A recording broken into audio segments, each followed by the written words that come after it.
അപ്പോൾ hello guys, ഞാനാണ് Danish. Vacation ആയതുകൊണ്ട് തന്നെ ചിലവർ വെറുതെ ഇരിക്കും, ചിലവർ ജിമ്മിൽ പോകും, ചിലവർ ബാക്കിയുള്ളതെങ്കിലും ചെയ്യും. Episode 3 of growing with beginner. എന്തായാലും വെറുതെ ഇരിക്കല്ലേ, അപ്പോൾ ഈ ടൈം കൊണ്ട് ബോഡി സെറ്റ് ആക്കുന്നത്. പക്ഷെ ഞാൻ ബാക്കിയുള്ള ആളെ പോലെ സീസൺ ടൈം മാത്രം പോകുന്നതല്ല, ഞാനിനിയും ഇത് കണ്ടിന്യൂ ചെയ്തുകൊണ്ട് തന്നെ ഇരിക്കും. എന്തായാലും ജിമ്മിന് പോകുന്നുണ്ട്, നമുക്ക് എന്തായാലും കണ്ടതിന് വേണ്ടിയിട്ട് എന്തെങ്കിലും വേണമല്ലോ. അപ്പോൾ അതിന് വേണ്ടിയിട്ട് നമ്മൾ തുടങ്ങിയൊരു സീരീസാണ് growing with beginner in 30 days.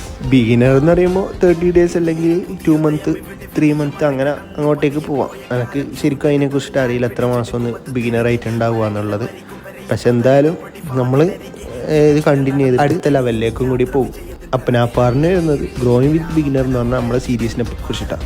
അപ്പോൾ ഈ ഒരു സീരീസിൽ നമ്മൾ മെയിനായിട്ട് ബിഗിനേഴ്സ് നോക്കേണ്ട കാര്യങ്ങൾ, ചെറിയ എനിക്ക് താങ്ങുന്ന ടോപ്പിക്ക്, പിന്നെ ചെറുങ്ങനെ വർക്കൗട്ട് കാര്യങ്ങൾ, ചെറിയ രീതിയിൽ, പിന്നെ എനിക്കറിയാവുന്ന കാര്യങ്ങൾ നിങ്ങളായിട്ട് ഷെയർ ചെയ്യും. അതുപോലെ തന്നെ നിങ്ങൾക്ക് അറിയുന്നത് എന്നോടും പറയാം. ഇതിന് മുമ്പുള്ള വീഡിയോ ഇനി വരുന്ന വീഡിയോ കാണണം. അപ്പോൾ ഓക്കെ, ബൈ.